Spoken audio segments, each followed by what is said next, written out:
అంటే అందరం కలిసి భోజనం చేయడం. అది పంక్తి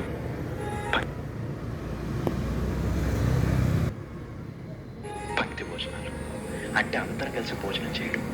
అది కాలక్రమేణా బంతి భోజనాలు అయిపోయింది. ఇప్పుడు ఏ ఫంక్షన్స్లో చూసినా మంచి హడావిడిగా బఫెట్లు పెట్టేస్తున్నారు, కానీ ఒకప్పుడు పెళ్ళి బంతి భోజనాలు మాత్రమే ఉండేవి. పెద్ద పెద్ద స్టీల్ టేబుల్స్ వేసి దాని మీద పెద్ద పేపర్ రోల్ ఒకటి వేసుకుంటూ వెళ్ళిపోయేవారు. దాని మీద అరిటాకు, అందరూ వచ్చి అరిటాకుల మీద కొద్దిగా నీళ్లు చల్లుకొని క్లీన్ చేసిన తర్వాత వడ్డం స్టార్ట్ అయ్యేది. ఆ వడ్డం చేసేది కూడా పనులు కాదంటూ మన చుట్టాలే ఉండేవారు.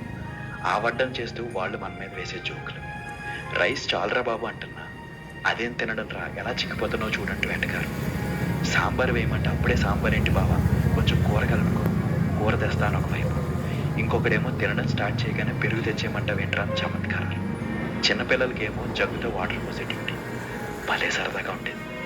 ఇప్పుడు బఫెట్ వచ్చి పూర్తిగా బంతి భోజనాలు తగ్గిపోయాయి. అక్కడక్కడ కొంతమంది పెళ్ళిళ్ళు ఇప్పటికీ ట్రై చేస్తున్నాం, కానీ ఆ వడ్డించేవారు మనవారు కాకపోవడం వల్ల అనుకుంటా ఏదో మిస్ అవుతున్న ఫీలింగ్.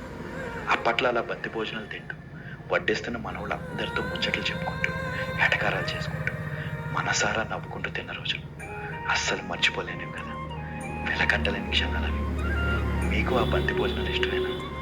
మీకు ఆ బంతి భోజనం లేదా మెమరీస్ ఏమైనా ఉంటే కామెంట్స్లో షేర్ చేసుకోండి. ఇట్లు మీరానే.